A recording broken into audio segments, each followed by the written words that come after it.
So what I'm going to do is we're going to go through this in um, sort of three chunks, but it'll be in two halves, somewhat confusingly.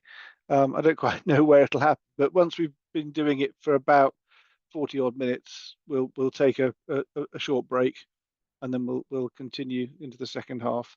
Um, And what I'm going to try and take you through is, first of all, just very quickly explain some of the principles behind what we're trying to do with this, because I mean it's important to understand what the thing is designed to do. And I'm hoping that if I do that, then there'll be some questions you'll think, oh, well, that's explained that, and that'll save a bit of time. Particularly things like, well, why doesn't it do this? Um, so we'll go through that, and then we'll dive into the tool itself, and I'll take you through the basics. It's designed to be reasonably straightforward to use. It's got lots of information in it about what bits do.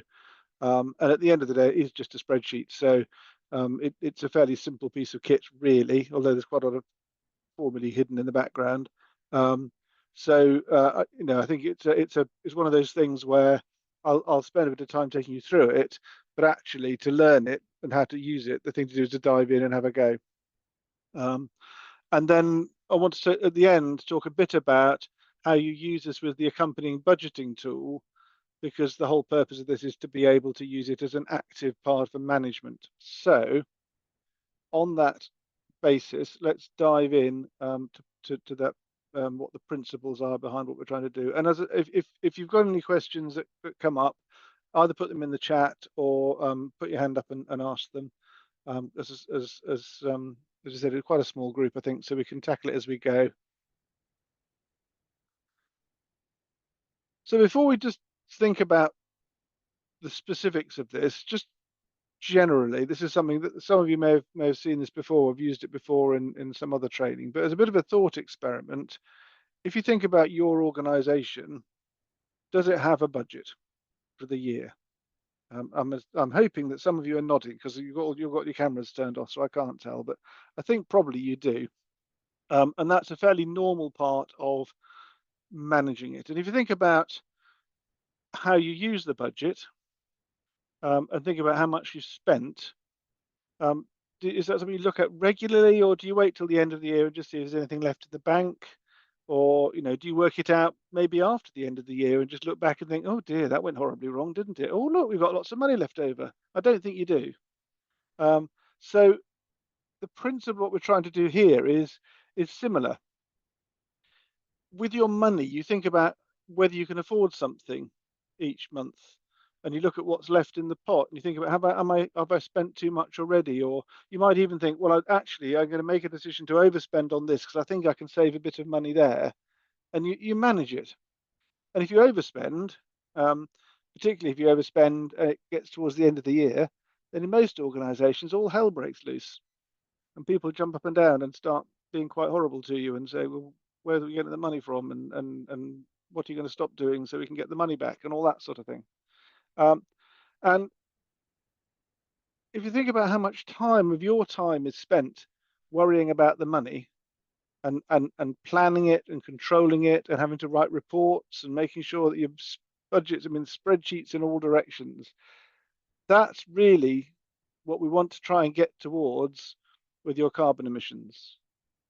So instead of just waiting until the year's gone and sometime in the following year think, oh, I've got to write a report on that, and looking backwards and trying to find the information to report on what your carbon was, which would be the equivalent of trying to, run your budgets from, some sort of report you do after the year end.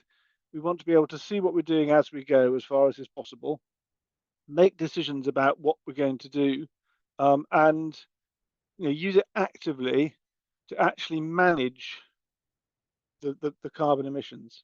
So that's just a sort of scene setter as to why any of this is important.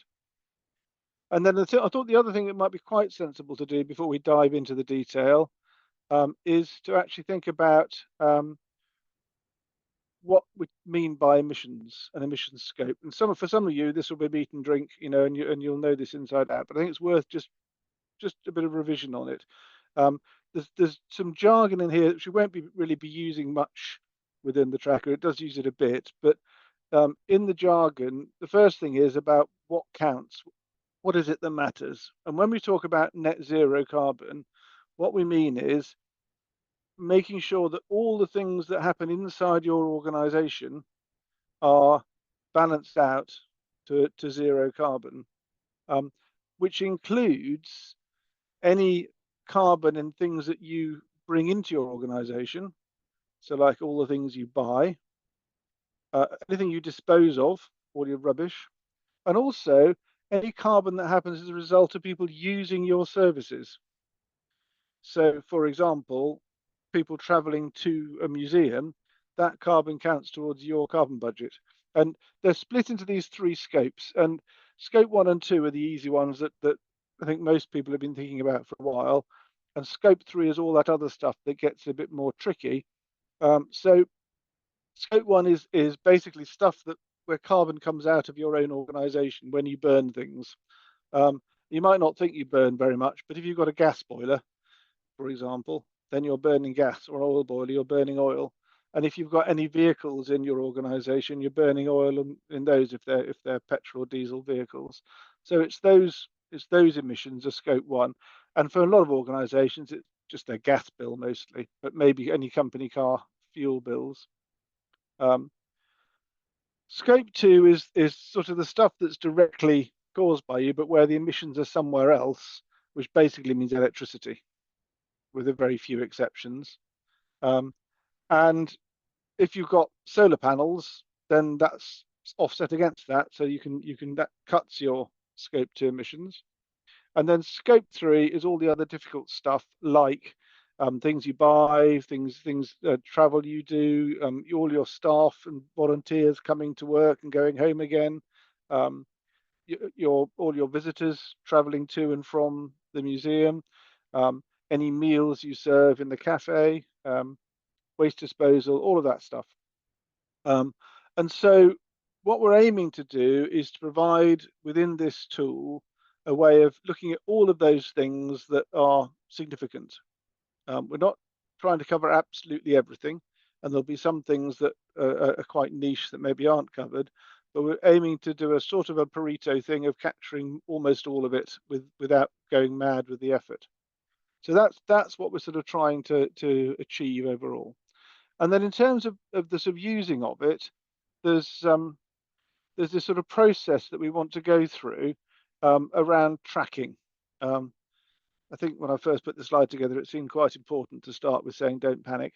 But what we're basically saying is we want to have this sort of beneficial cycle where we go through a process of measuring what's going on, working out what's important, finding out what could be done, and coming up with some new ideas as how we could do things differently, doing some sums, because it's important that we understand the actual impact of a change. So we're putting our energy into the things that matter, come up with a plan, and then see whether it's made any difference or not by monitoring it and going back round and measuring again.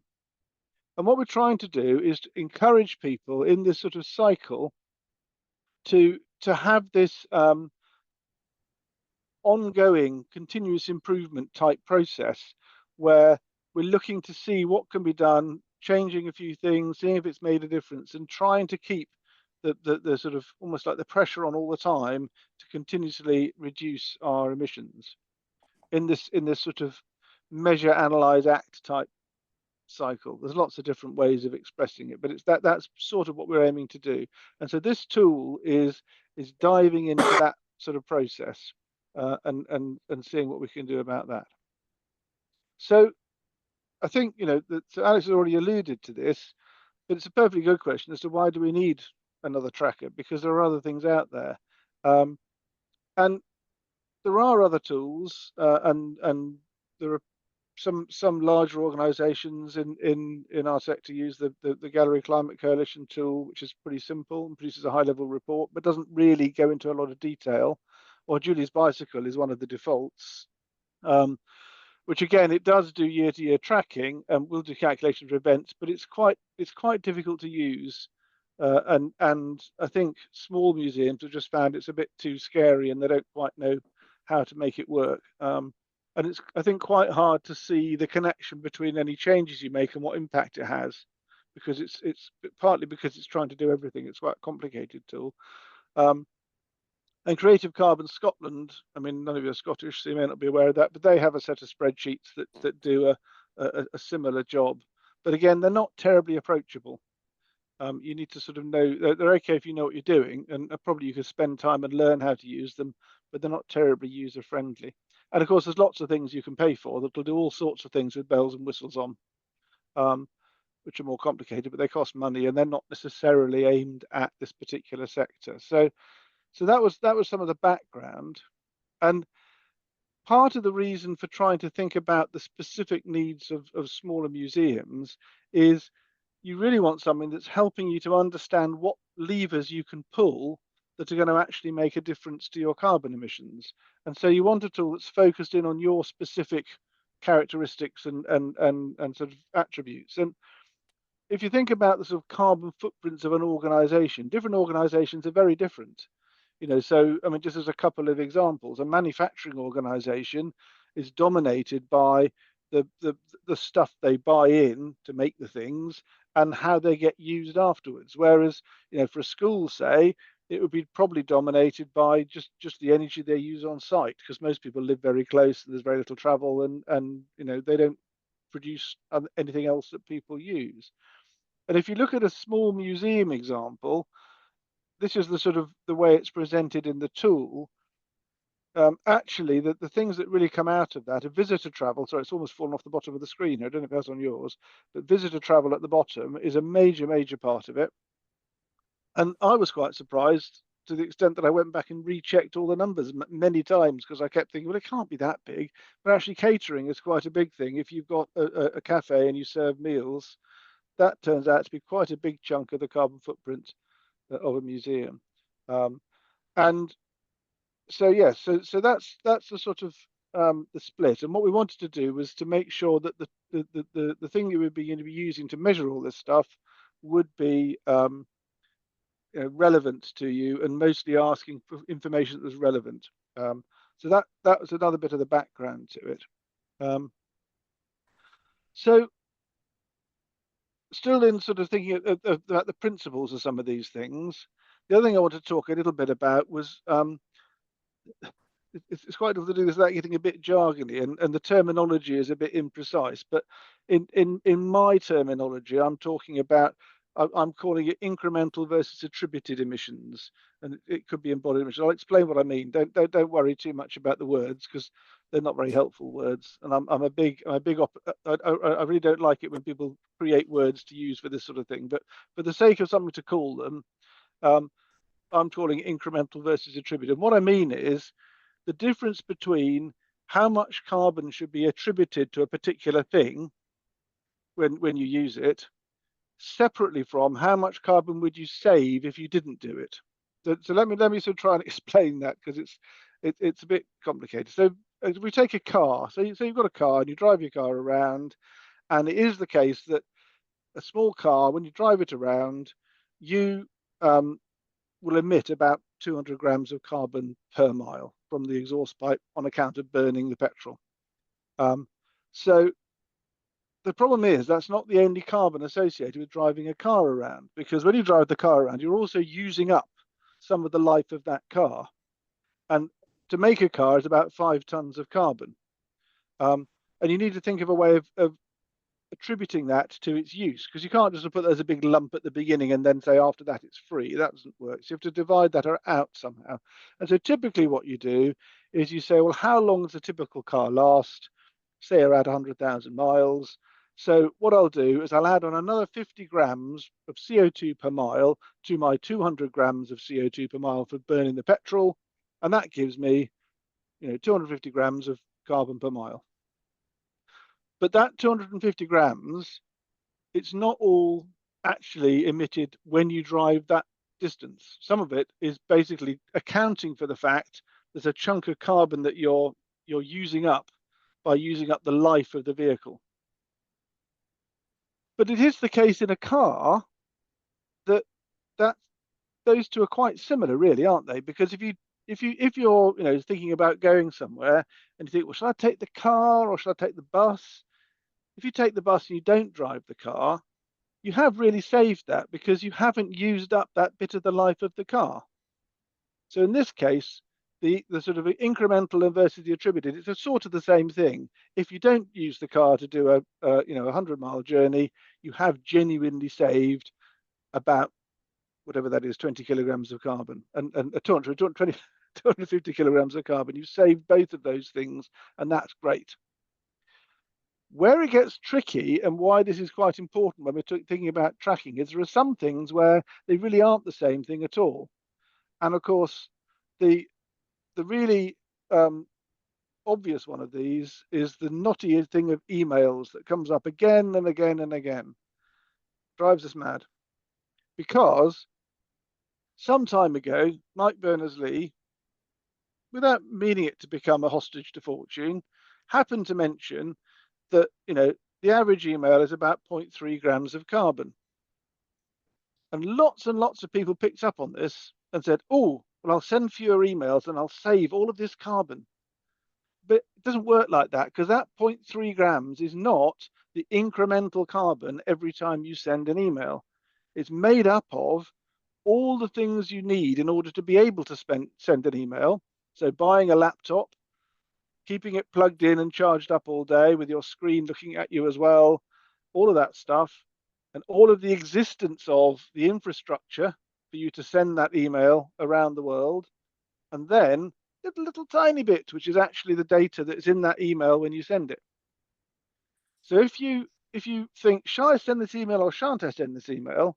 Not sending the email is not saving 0.3 grams of carbon. It's a tiny proportion of it.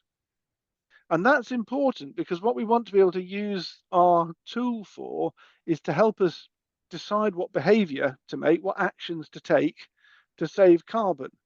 And actually, if we're chasing ghosts and shadows, we're wasting energy and effort and not achieving very much. We don't want people in the organization to be saying, oh, well, I won't send this email because that's 0.3 grams of carbon. I'll leave my desk and I'll walk down the road and I'll have a conversation. So I'll walk back again because I'll have saved all that carbon. And then I'll have a nice sausage roll from Greg's because I'll be hungry after doing all that work. It doesn't quite work like that. So in structuring this tool, what we're trying to do is to take a sensible balance between measuring these things and tracking them, but in a way that if you then change something, you get a realistic impact of the effect. And we'll come back to that, and you'll see that a bit more, and you'll get. I hope it'll become a bit clearer as we go. So apologies for the slightly weird jargon, but fundamentally it is with some things. If you don't do it, do you save it or not? Now you have to be slightly careful about that approach. So another example of that sort of thinking would be, I'm going to take the train to London for a meeting, and what's the carbon emissions from that? Well, the train was going anyway, and me getting on the train, given what a train weighs, is going to make absolutely no difference at all to the carbon emissions. So you could argue that me getting on the train is completely carbon free, and actually you'd be quite right. You can't then say, well, it was because it was going anyway. I did a lift share, so I've got a lift, so it didn't have any carbon. You need to share it out reasonably, you need to apportion it reasonably fairly. Because if everybody did that, we wouldn't need the trains and there'd be no carbon emissions at all. We'd all be in the car and it would be dreadful. So you've got to be a bit careful. I won't go on about that anymore. I think I've probably gone on about it too much. But yeah, I hope that sort of principle is reasonably clear. So then the other thing within this tool, which is an important principle, is in any sort of thing like this, there is a natural trade-off between can I do everything with it and how easy is it to use? And you'll know this from other things you've other bits of software you've used, that some pieces of software are dead easy and you can immediately see what to do and away you go. And then once you've been using it for it, you think, well, why can't I do that? And what about this? And it doesn't do the other. And there are limitations to it. And there's always a bit of a trade-off between the level of facilities you've got and the detail and all the things you can do and how easy it is to use. And this tool is very much leaning towards the easy to use. And in most of it, we've tried to make it so it's easy to use. which means enabling you to get started with relatively small amounts of data and actually get a sensible answer. The downside of that is if you just do it with relatively simplistic data, then you lose this thing which we tend to call granularity, which is granularity is the ability to drill down into the data and see the detail. So, for example, if you think about just putting in energy bills for an organization, if you were to put your energy bills in once a year, then you'd be able to see year to year changes, but you wouldn't have any idea what the impact of weather was and whether the winter was high and the summer was low. Wouldn't have that. If you put it in once a month, you would be able to see that. But if someone said to you, well, how much are we using at the weekends when we're closed? You wouldn't know. You know, if you close for 2 days a week, how much energy do we save? Do we turn the heating off, or do we forget to do that and actually we're wasting it? You wouldn't see that if you only measured it monthly. Um, if you had daily data, you'd be able to do that. But then someone says, oh, what about overnight? Are we using a lot of electricity overnight? Oh, damn, I don't know, because I've only measured it once a day. Whereas if you get half hourly data, then you can really, you have the granularity. And that's what granularity is, the ability to see that. So the more detail you can put into a piece of analysis, the more you'll be able to get out of it. Now, when we're designing this tool, we could have made a provision for people to put half-hourly electricity data in, but actually that's really quite complicated, and it comes in all sorts of different formats, and it's very difficult to do. So actually, what we've chosen to do in here is stick to monthly, on the basis that that's relatively accessible for most people, and easy to do. And if you want to have a bit of a thing to have a look at your, weekend versus weekday, days closed, days open analysis, you'll just have to use your own spreadsheet and do it outside the tool. But that is part of the trade-off. And behind all of that, of course, is the old sort of adage of what's measured is managed, which is often misused. I mean, that adage is meant to be very careful about what you measure, because that's what you'll get managed again. And if you choose the wrong things to measure, you're going to end up managing to the wrong things. But it gets misinterpreted. But it is true that if you're measuring stuff, then it's easier to act on it. So we want to measure enough, but to be able to have that resolution, that granularity, but not too much. So that's most of what I wanted to say, I think, about the sort of background to it. What we're aiming to do is to get that balance. And oh, hang on, I was holding up the slide there. Yes, so yes, as an example, we'll see this when we action the tool. But for example, to try and get that balance, for some things, what we've done is we've given you the opportunity either just to put in high level data, like, we have roughly this many visitors a year, and this is sort of the split, we think, between different modes of transport. Or if you've got data, to actually put actual data in with more detail, so that you can get that balanced. And I think also it means that you've got that ability, then you're encouraged through the tool to try and gather more data. So the example here is, one of the things you could do is when you're thinking about your staff and visitor, staff and volunteer commuting, you can just put in a list of them, how they can commute, and do a sort of average over the year. The problem with that is that you can't then, if you say to your staff and volunteers, we're really trying to encourage people to do active travel and find other ways of coming here than driving. And they say, oh, right, that's a good idea. Well, I've realized that actually in the summer I could come on my bike. If all you've got is a thing where you say annually it's this and it's this, you can't see that. Whereas if you then move to a slightly more detailed thing, then you can start to say, oh yes, look, and you did, because you came on your bike that number of days a year, look what a difference it's made, and it's saved us X tons of carbon over the year. So by having a bit more detail, but for some organizations that's just a step too far, and they haven't got the bandwidth to deal with it. So it'll allow you to work at a higher level. So that's sort of the sort of precursor. And what I'm going to do now is I'm going to switch over and show you the spreadsheet, and we can start to look through some of the features and tools within the spreadsheet. I don't think there's any questions other than, yes, it has got a bit technical. I apologise for that. I'll try not to get too technical. I'll try and keep it as straightforward as I can. But I'm just trying to set some context. So if I stop sharing there, I then want to find, so everything's at the bottom of the page. It's all different places on here, isn't it? I've spent too much time on Teams, and I now need to find that screen, I think. And let's try that. So if I've done that right, you should now be looking at the museum information as a page. And I'm just going to make you big again so I can see the chat. I'll just move you around a bit. Right, so can you see my cursor moving around?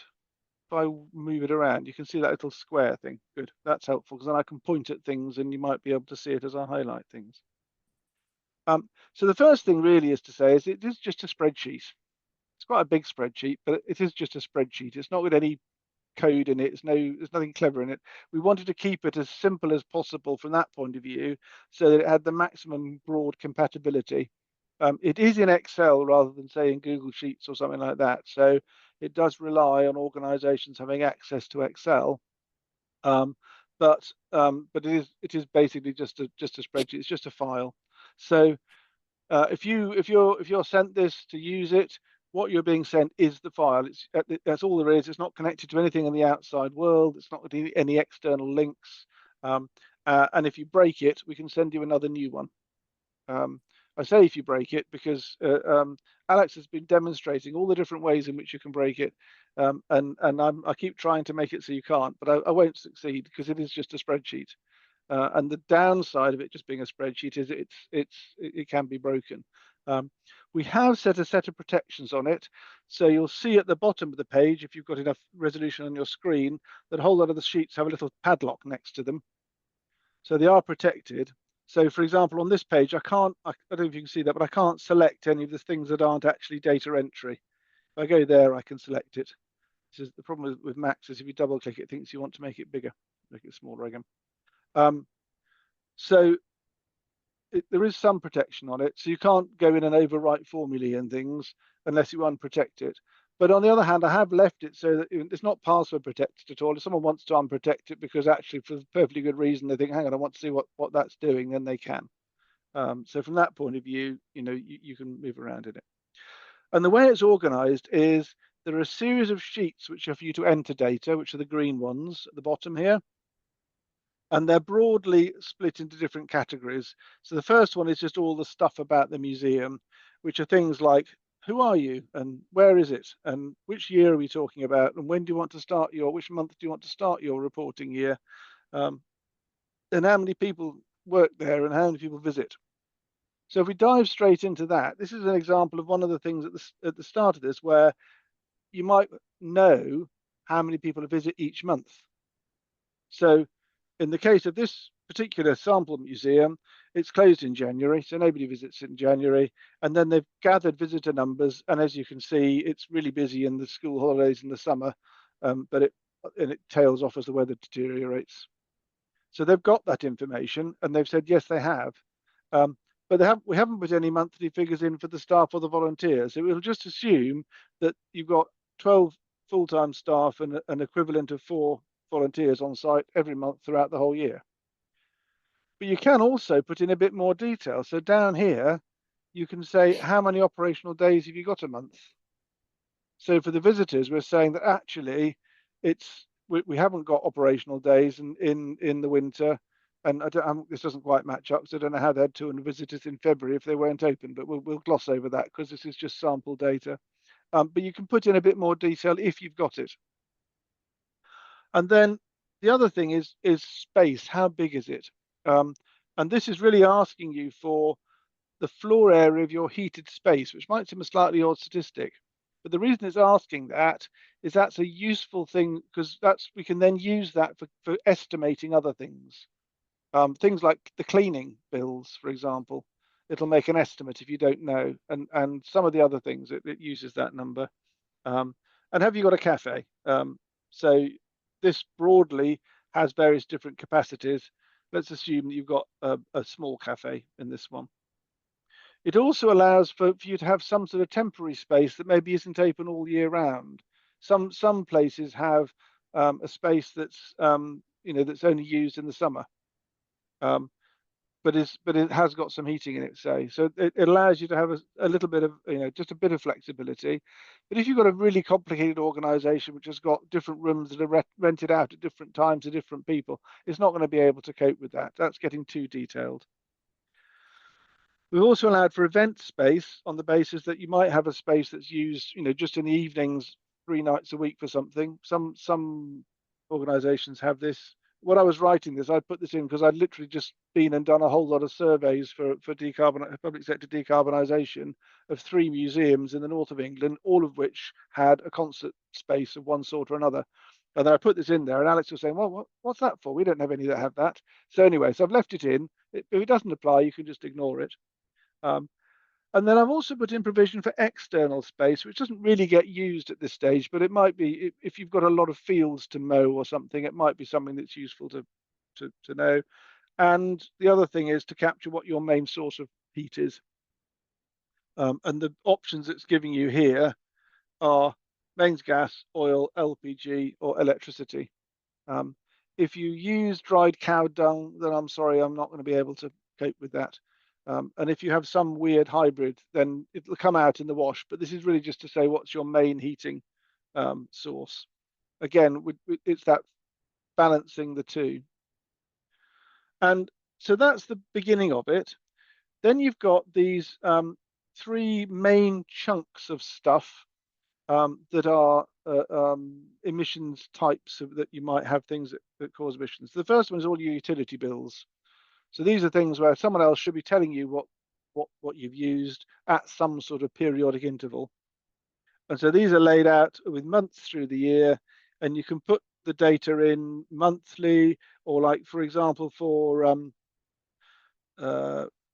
waste and water and things. Water and sewage tends to get billed quarterly, so you can pick quarterly and put it in the quarters you get it.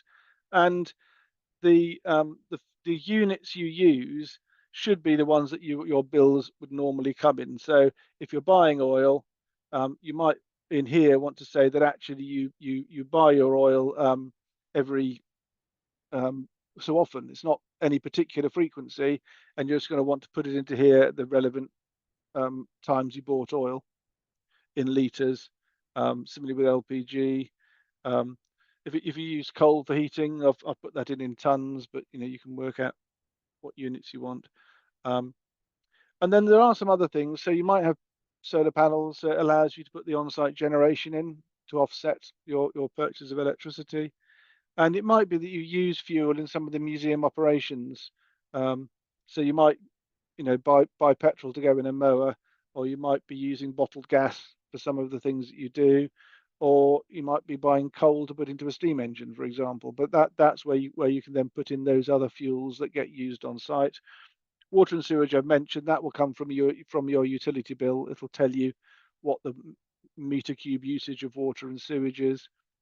And then waste and recycling at the very bottom.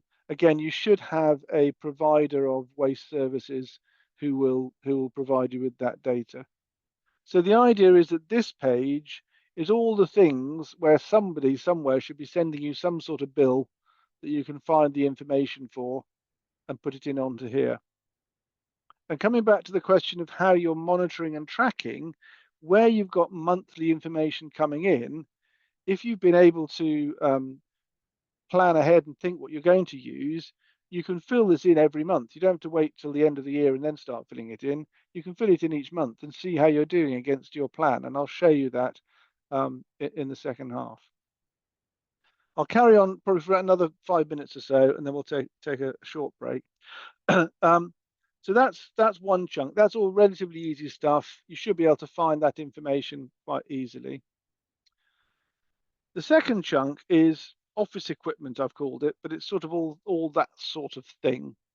And this is where this comes back to this issue of trying to work out how you attribute the carbon associated with things.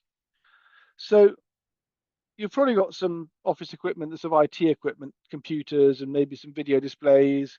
You might have a printer.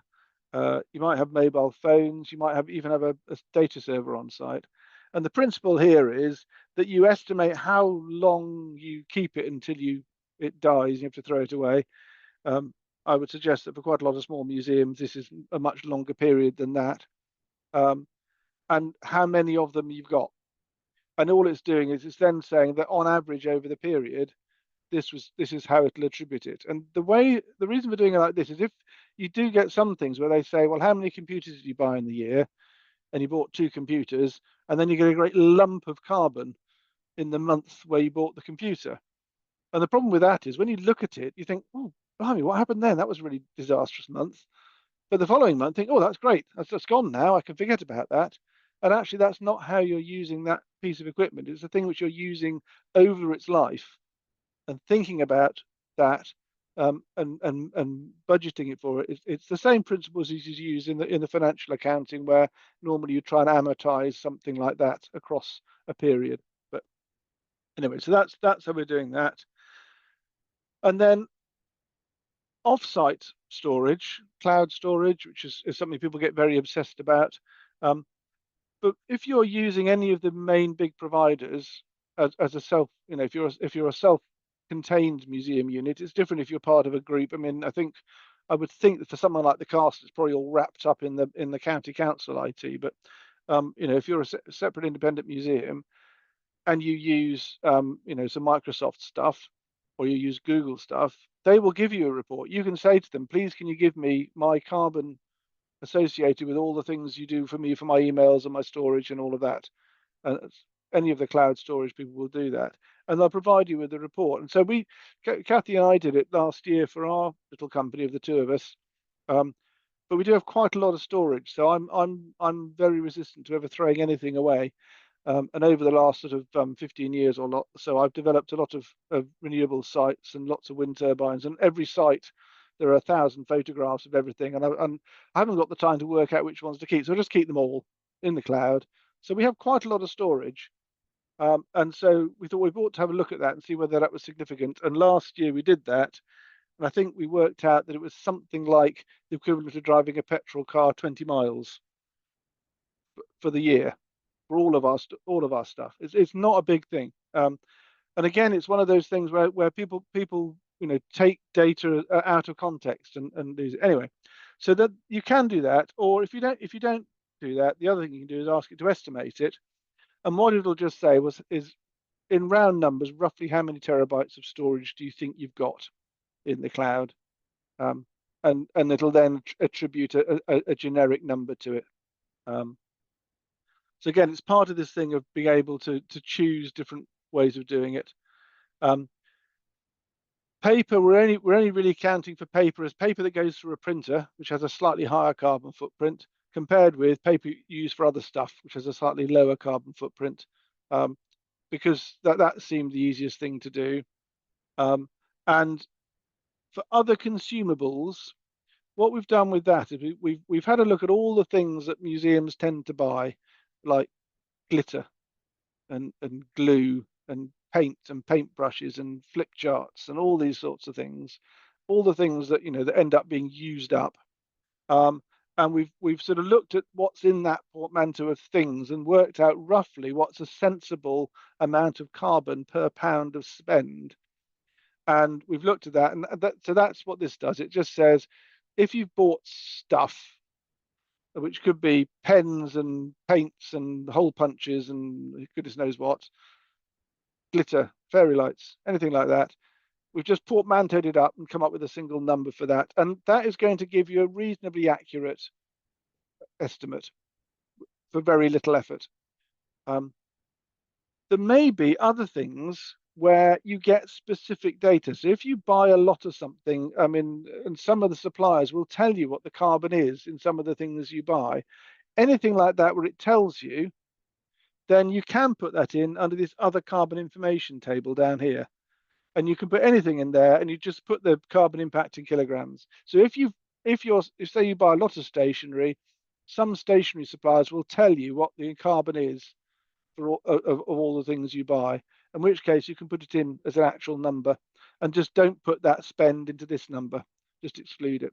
So this is, again, it's different ways of putting the things together trying to find ways to approach it in lots of, so it makes it, gives you some options. And cleaning is another thing where there's basic questions in cleaning. You can either estimate it or you can put some detailed data in. If you've actually got detailed data of all your cleaning products, if you're the sort of person that goes through and measures how much of your cleaning products you've used and what the carbon impact is, then I don't know why you're on this course, because you're obviously way ahead of us. But you can do that if you want to. If that's what floats your boat, you can do that. What we've done is we've also put in a thing where it'll estimate it for you. And then the only things it then asks is, how do you buy stuff? So your cleaning fluids, do you buy them ready to use, or do you buy them concentrated? And your cloths and mops, do you use disposable, or do you use traditional reusable ones? And the reason it asks those questions is those are the choices that are going to make a big difference to the carbon impact. So it's a bit of a nudge, really, to say, if you're still buying dilute spray cleaner in spray bottles, which you throw away every time it's empty and buy a new one, and if you're buying single-use disposable wipes to use with them, that's quite high carbon. And this will tell you what that carbon impact is. And you can then look and say, well, if I were to switch to actually buy them as concentrates and doing refilling, what would the impact be? And it will give you an indication. The way it's working that out is it's just taking it against the area that you're cleaning, which is very much an estimate. But I think it's a realistic estimate. And I don't think you're ever going to be saying, well, let's just clean half the museum. That'll save some carbon. So on that point of view, I think that's a fair assumption that that's a thing that we can use as a measure. And as I say, if you really want if you think that's not good enough, you have the option of putting in the detailed data. And that, I think you can see there's sort of a bit of a theme with a lot of these elements. We've tried to make it so that if you're starting out and you've only got a bit of information, you can still generate a realistic total carbon impact of your activities. Let's dive back in and share screens again. Which is that one, that.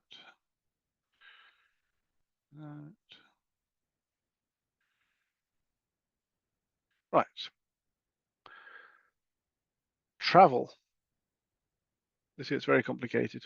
So travel's it's important to put a bit of effort into travel because it is quite a big source of emissions.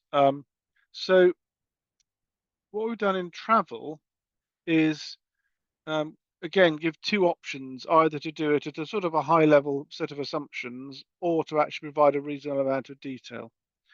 And so the two versions are defined by whether you pick averaged here, in which case it presents you with a table in which you can put in this case for staff and volunteers, it is how they came to work and how many of each type there are, and roughly how far they come each way every time they come in, and how many days a year on average are they working.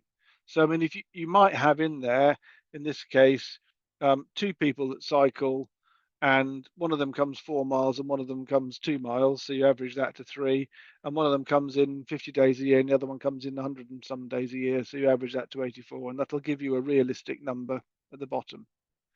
But if you've got someone who comes in on some days on the bicycle and some days on the bus and some days in the car, this isn't going to be able to cope with that. So both for this bit here, the workforce commuting, and also for business travel, because I know a lot of you do spend a lot of time doing business travel and staying in luxury hotels and jetting around the world. So you might not ever get to use this function, but it's in there anyway. But for both of those, there's a secondary tab down here. There's another sheet, one for each of them. And so you can either pick averaged and put numbers straight in here. And in this case, it just divides it up between these very broad categories of types of things. It doesn't ask you whether it's a big car or a small car, for example, because, I mean, by definition, this is just an average. So that would be, again, flattering the technique a bit. But we can pick detailed here. And then what we can do is we can put specific information into this secondary sheet, this C1 sheet. And we can start putting the name of somebody, how they came, what the details were, average distance each day, and number of days on site. So if Joe Smith comes to work 120 days a year, but actually she uses the bicycle in the summer, what we might choose to do is say this isn't 120, this is actually 80 days a year, and then we're going to put Joe in again. Oop, if I can't spell her. And we're going to pick that it's private transport again, because it's, and we're going to say, actually, this is now coming in. Oh, it's not going to do that. Hang on, no. Where's bicycle gone? I've lost bicycle. This is where we demonstrate that something's fallen off the end of the thing here. Well, let's say she comes on the bus. I'll go back afterwards and work out why it didn't ask me about bicycle. And it's still 11 miles each way, and that's for 40 to 50 days a year. So you put in a bit more detail, basically. And it allows you to handle things other ways. And you can actually have a list of all the people, how they travel, and what the distance is each way. I think probably, I'd have to read my own notes now. So it's a while since I did it. I think probably bicycle isn't in here because there's no carbon associated with it. But I might put that in so that people can see that it adds up to the right amount and so on. So you can just go on, and as this is just a table, so as you put more data in, it just keeps adding lines, and you can go and putting more data in. So that's how that works. And similarly for business travel, whatever goes in here then will be brought back into the summary sheet just as a total annual miles by each type. Business travel the same, so you can have a plane in business travel. This does assume that none of your staff commute to work by plane. I think that's probably a fair assumption. So yes, business travel the same thing. There's a sort of there's a list of things, and you can put those in with dates. So that's the sort of the main staff travel stuff. And then you've got visitor travel.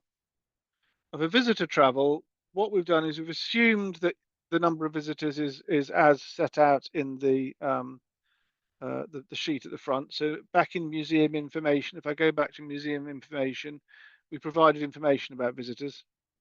In this case, we gave monthly figures. So we're now saying, well, how did they get here? And for the visitor travel, we're saying, well, the easiest thing probably is to keep tracks of what the different split is between journey types. And you can either put it in as a percentage split, or you can put actual numbers in if you want. And then you want to know roughly how many there were in the group. And we've assumed some numbers in here, which you might want to fine tune. That we've said is we've assumed that they've tended to come in groups in cars, but obviously by bus or train, it's a one by definition. And then roughly how far they came on average. And that's the sort of data which you could start to try and collect. I know that it's a bit of a contentious issue if you start asking visitors to tell you stuff, but if you start to gather it, you might find you've only got 15% of people responded, but you could probably assume that that 15% was representative, and use that data to come up with a number to go into here, and you can put it in. Now, if then, say you then thought, well, what do we can do about that? Let's change our website. So our website encourages people to come by public transport. It doesn't start by saying how to get here. Leave the M1 on junction 6, or take the flight into Heathrow, or whatever it is you'll start with. Don't start with that. Start with public transport and local travel, and then continue to survey people and see if it's made a difference. And if it has made a difference, that will then be reflected in these numbers, and you'll be able to say, here's something we were able to do, and here was the impact of doing it. And that all feeds through into a carbon saving. So that's the sort of transport and travel bit. Visitor travel is quite a large part of the effective emissions of most museums. And it's a bit of a tricky one, because you want to encourage visitors to visit you. Particularly if you're a destination museum somewhere in the country, you want people to come to you, and it may be that public transport's difficult. But there are imaginative things that some museums are doing, like running a shuttle bus from the local train station at certain times during the school holidays as a special holiday club thing, or things like that. Anyway, that's all part of what could be an action plan. But this tool should enable you to track and measure the impact of any of those changes. And then the fourth category under these categories of things that you might be doing that incur emissions is catering. And again, we've tried to think about how to do this so that you can start to see the impact of things that you're doing without it being a real pain in the neck to capture the data. So this is saying, well, let's start with the drinks people have, because there is an impact of that. How many people do you roughly have on site? How many, on average, do they drink in terms of coffee and tea a day or other hot drinks? And let's do an averaging of that, and we'll work it out from there. And similarly for things like the cafe meals, how many meals do they serve a day? What's the split of the different types of meals? Um, and then the other thing it provides is things like vending machines, chocolate bars, drinks. Are they disposable or reusable cups? Um, and then down here, this says this is just providing with a bit of feedback as a sense check. It's just saying, well, you've told us that you're open 189 days a year, so that's coming out to say that it's 3,780 meals and 9,450 drinks. Just to provide you with a bit of context to it. So that's the sort of catering element. And as we'll see, we'll look at the budgeting tool in a minute. That you'll see that actually how many meals you serve that are meat based as opposed to vegetarian or vegan has quite a big impact on the carbon impact, the carbon footprint of that catering. It's quite scary really when you work it out. So all of those input tabs, all of those green ones, the museum information, then A through to D, that's all about your ordinary everyday activity that happens all the time. But for most places, every so often they'll do something that's an out of the ordinary event. They might have a festival in the summer, or they might run a special exhibition or something, which is a bit of a bigger thing. And if you're trying to track your emissions and work out why emissions have gone up or have gone down, um, it can throw out the numbers if you have a big event. And it might be thinking we have a big summer event, and one year it falls at the end of July, and the next year it falls at the beginning of August. You don't want those big lumpy things in your figures saying, well, making it difficult to see the underlying trends. So we've allowed a facility in here that if you want to, you don't have to, but if you want to, and are able to split out the activity, you can create some special events which you take out of the other numbers and you put into here. And we've tried to find a way of accounting for most of the sorts of things that are likely to be involved in setting up a one-off event. So we've got in here marquee hire and portaloo hire. These don't actually do anything yet because we're struggling to find any reliable data on what the carbon footprint is. We did do some research, and what we found was that at the moment, the main impact, for example, for marquee hire on the carbon footprint is how far away is the company you're hiring it from, which isn't very helpful because it's quite hard to account for that. So we haven't put those in as specific numbers at this stage, but we hope to be able to improve on that if we learn more. But what we can do is we can account for fuel used. So generators is an obvious one. We thought steam engines might be a useful thing to put in there for events for quite a few of our organisations.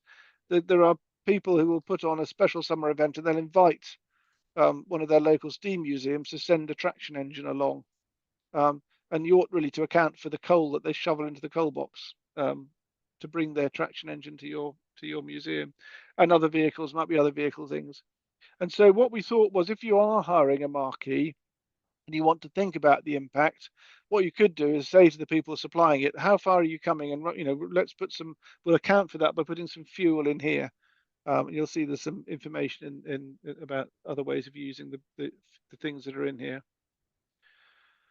We've then got display boards. People make up new displays, and we went lots of backs and forwards. And I think we've covered most of the options here through Fomex, card, vinyl appliques. So people make up vinyl appliques to go on things. The old expanded polypropylene ones. And then if you want to get slightly fancy, there's things like Falcon board, which is recycled honeycomb. So we've put in values for how much those are in terms of carbon per square meter of those signs.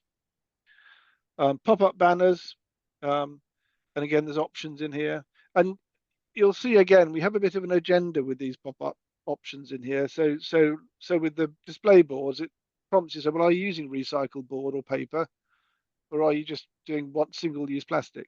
Same here, is it just a single-use roll-up, or are you going to use a reused one that you've used before, or have you got a new banner for your pop-up, or is it a PVC free printed banner, because those have lower carbon footprint? The trouble is they cost more. If you actually look at it for the little, sort of vertical roll up banners, the sort that have a little stick at the back and fall over as soon as the wind blows, you can buy those as reusable cartridges, and then you can buy new vinyls for them. And every time you use a reusable vinyl for it, it costs about the same as buying a new one from scratch.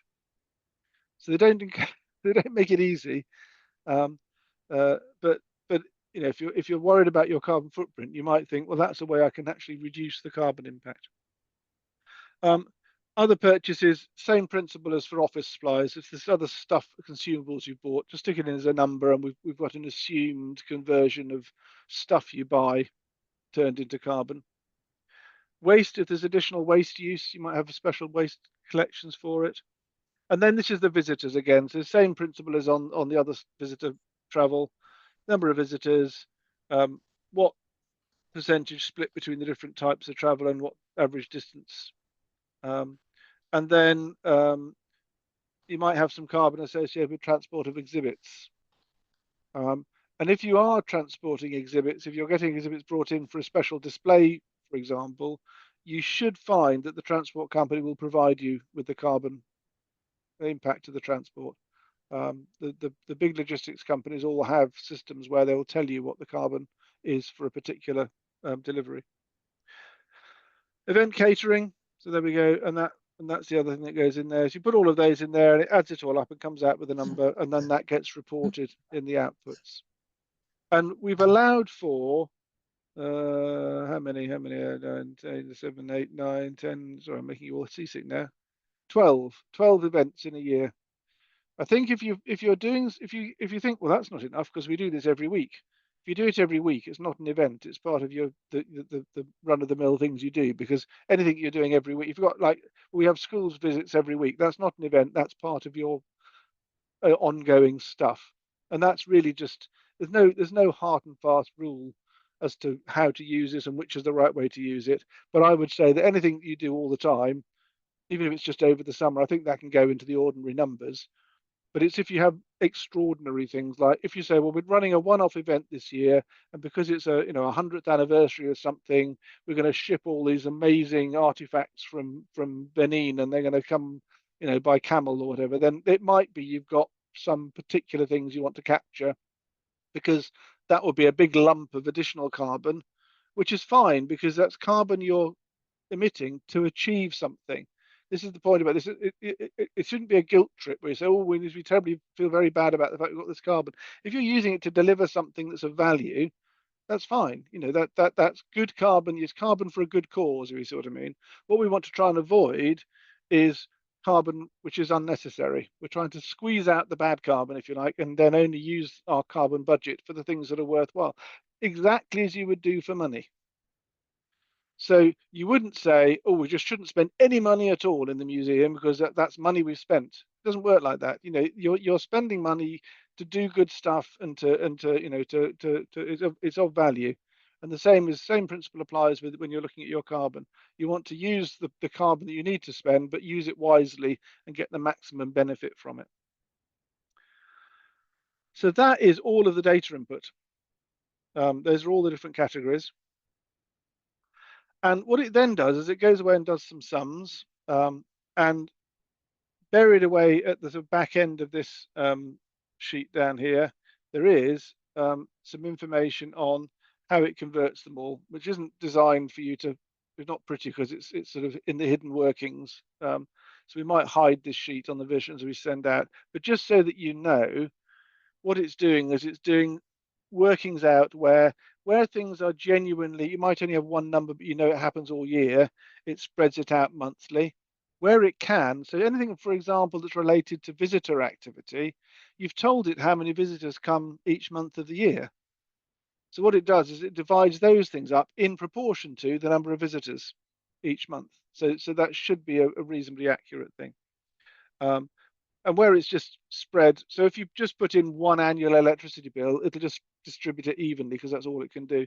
For your heating, if you put in a heating bill that's lumpy, like for example, if you've got oil heating, you don't actually know when the oil's burnt, you only know when it was delivered. What it actually does is it distributes that according to what the typical weather pattern is. So it distributes it about what a typical heating distribution would be. So that it'll put more of it into the winter months and less of it in the summer months. So that's what's going on sort of beneath the bonnet there. And right at the next level down underneath that, there's a sheet with a whole lot of conversion factors. Hang on, that's all refs because that's all the events thing here. That's a bit small, isn't it? And what this is doing is hang on, this is, if I can just make that bigger, press the right button, so you might be able to see it. This is what the factors are for all the various different things. And most of them just stay the same. But the one that's changing regularly is electricity. So in here, it's important to put the year that you're dealing with because it goes and looks up what the carbon impact of electricity is for that year. And this has got the forecast carbon impact through to 2034. If everyone's still around in 10 years' time, we'll need to update it. I'm hoping that something better will have come along by then. What you will see, though, is that the carbon coming, this is per kilowatt hour of electricity. It's starting at 149 grams at the moment, and it's coming down pretty rapidly. By 2034, we're down to 20 grams or 0.02 kilograms of carbon per kilowatt hour. Electricity, anything you can do with electricity is good because the electricity is being decarbonized rapidly as the grid switches really quite rapidly across to renewable generation. The other stuff, things like the mains gas conversion, that's going to stay as it is because gas is gas. And all of this comes from the government data set. So it's a very robust data set. If you come down to things like computers, most of this information is either from the government data set, but actually the government data set for computers isn't very, it's been quite heavily criticized because it's not actually very accurate. So where it's clearly something's a bit dodgy, I've used the Lancaster data, which is the Mike Berners-Lee data. And they are quite chunky amounts. So for example, a desktop computer is something like 475 kilos of carbon. So it's quite a chunk. Mobile phones, I'm sure you don't all get a new mobile phone every 2 years when your battery starts to get a bit old. I'm sure you will go and get a new battery fitted. But I mean, because it is quite a big chunk of carbon. And so it goes on all down all the different things. So you can see all of these things have got different conversions. The different types of travel, again, these are government figures. These are very robust. As we get down further down, some of these get a bit more tricky. So for the food options, for example, I've only given you broadly meat, vegetarian or vegan as the options. And clearly that's not sufficiently detailed really. But I think it's a good start. And you could certainly come up with a vegan recipe that had a higher carbon impact than a meat-based recipe if you tried hard enough. But in terms of the typical sorts of things that we would serve in museums, that those are representative numbers. So all this tells you where they've all come from and provides a source and so on. But if anyone challenges it and wants to know. So let's go on to the next bit, which is just what the reporting element is. So I need to, because it's on the I can't actually get to the bit of the spreadsheet to move across to the thing I want. How do I get to there? Because it's the share, the Zoom share is hiding the button I want to press. Let's put it. There we go. I got to it. I found it. I can just miss it. Here we go, right. So coming back up this end. So the reports, the way it reports the data is, first of all, by scope. Remember right at the beginning we talked about the three scopes. So by scope, it provides you with the monthly, it provides you with the annual, it provides you with a figure per visitor, just in case it's of interest. And you'll see that some of them are, I've got to change on it, some in red and some in green, because it's also in this sheet, I've got a budget in there, I've set a budget, and I'll explain that in 2 seconds. I can also do a comparison against last year if I want to. And you put the last year's data in, or you put the budget data in, and there's a sheet for them to drop that data in. You can see that at the bottom further across there. And it gives you some graphs as well. So that's the graph I showed you earlier, which is the split. This graph, the way that Excel generates it, you'll find it has a bit of a habit of just squishing all these together. It's fine. You can select that, and you can drag those and move them around. I think you probably have to unlock the sheet to do that. I'll need to make that so that you can do that. But the idea is that you actually just go into here and say, I can't quite see that, so I'll pull that down to there, and I'll pull this down to here, and then it's a bit more visible. And then the next section, you can get a detailed report of any of the subcategories that we've got. So this is looking at visitor travel, but you might want to look at cafe meals, for example, and say, oh yes, well, that was interesting. How much was that? Or you might want to look at staff commuting or something. So you can look at them prior period versus this period. For some reason, obviously change something from the prior period there. This will give you, this one here gives you a benchmark of whether your electricity and heating use is how it compares against what they call typical and what they call good. At the moment, the data in here is saying that it's using more heating than would be typical. This is based on a museum that's got a very poor heating system and no insulation. So that actually is representative. But they're doing quite well on their electricity use. And then below that, all of the data that's gone into all of those categories is presented as a big table. So if what you wanted to do actually was just to take this and put it into a spreadsheet of your own, to slice it and dice it and report it in different ways, you can do. All of the data is there and available. So that's the output. But if you think about the budgeting element of it, what we really want to do is to be able to compare what we're doing now against either what happened last year, as a typical thing to do, or against a budget. And so the other sheet that's here, which is called input summary, and enables you to take all that data that's gone into it and copy it, and you can put that into the budget tool, and that will give you a sort of baseline to see what you're doing now and set a new budget. So you might say, we'll stick all that in, and then we'll set the budget to say, let's try and have 10% less visitor travel carbon, for example. And then that will help you to set that budget. You can also take the output from here, from this bit, for this year, for 2024, say, and then you could, next year when you go into a 2025 budget, then you go into this prior period tab, and you just paste it in there. And all of this is explained in the notes, so you don't need to remember all of this now. It's all explained in the notes as to how to use that. So we've got about 10 minutes left, so I'll just move across to the budget tool, because it's very similar. The only difference really is it's basically saying what do we want the numbers to look like for next year, and it will then set you a budget and enable you to do that. So let me just pull that one up. 2 seconds.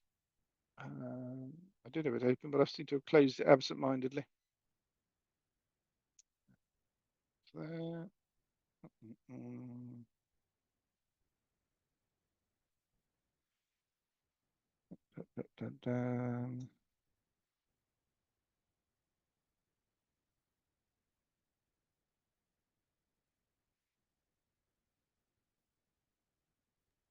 Whilst John's just finding that, I'm going to put in our evaluation into the chat.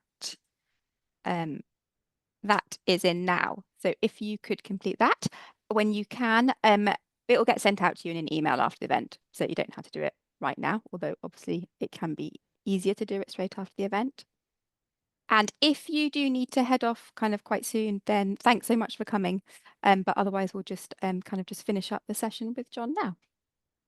Okay, let's just share that with you. So there we go. At first glance, you'll see it looks very similar. And basically what you're doing is you're putting all the same information in, but instead of it being actuals, you're saying, right, for next year, this is what I want the numbers to be. And so you can say, well, we're hoping to have more visitors. What have we budgeted for? We've got a big exhibition happening over July and August. And we're expecting a boost of visitors. Let's put that in the budget. And things like that, you wanted to put that in because you want them to be tracking against the expectation. You don't want to be looking at your numbers in July and August and say, oh, it's terrible. Our carbon's over our numbers for last year. Because if you've got twice as many visitors and actually the carbon per visitor has gone down, that's a good result. So you want to know about these things. And so all the same elements are in here that you're going to put in. And you can just take that's why the prior period data is the thing you can use, because that enables you to shortcut some of this. But just to show you, for example, in here, we've added in not in all of it, but in this one particularly, we've added in a little graphic to say you can see the impact of the budgeting decisions you're taking. And we've done a graphic for this one because it's one where it's particularly, the graphic is particularly helpful. The others you can just see from the numbers. But if you remember, I was talking about the proportion of meals that are meat-based as opposed to something else based. So in this case, it was 65% meat-based menu. And that, if you see how much of the carbon footprint of all of this activity was coming out, that's nearly 7 tons of carbon from all those meat-based meals. If we simply said to the cafe, look, could you try and do just have one meat option a day and everything else vegetarian or vegan, ideally vegan. And they said, oh, that's no trouble. We'll make sure that half of what we do is vegan, and we'll make sure that another sort of 30% is vegetarian. Can you see how much impact that's had? That's now brought that down to just over 2 tons of carbon. So it has a big impact. I mean, the other thing is that this is saying that if we were to say, well, it's much easier if we don't bother to have to wash up cups. Let's just have disposable cups. That's going to save us a lot of washing up, and it's much easier. Then the disposable cups budget is a ton of carbon. Whereas if you said, well, actually, we'll encourage people to bring their own cups and we'll give them a discount if they do it, and we'll encourage people to drink their coffee in rather than wandering around the site holding a reusable disposable cup, that's going to bring that down to 200 kilograms of carbon. So again, it's quite a big impact from that change. So it's trying to give you that sort of little bit of that nudge. So yes, so that's the budgeting tool, and the idea is you do all the same things, and it produces you an output, and you just cut and paste this into the appropriate place in the budget sheet in the other spreadsheet, and that will then give you that as a comparison against each month's emissions, and you can see how you are against budget. And the idea would be that over time you'll build up better understanding of the things that you can change that will impact.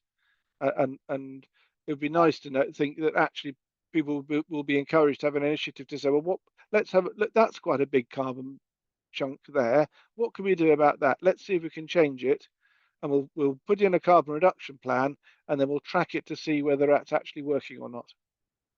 So that's the principle. So we're nearly out of time. It's a bit of a gallop through, I know. It is very much a thing where I would recommend what you need to do really is to just try it. And it's not complicated really, I don't think. I mean, I may be misjudging that, but I think it is reasonably easy to use, and have a go. And if you have a go and something doesn't work, then let us know and we'll work out what's going on. I think there's still the occasional glitch in there we're still ironing out. At the end of the day, it is just a spreadsheet, so you need to make some allowances for that. So more questions. Have we got any more questions, or are you all stunned into silence?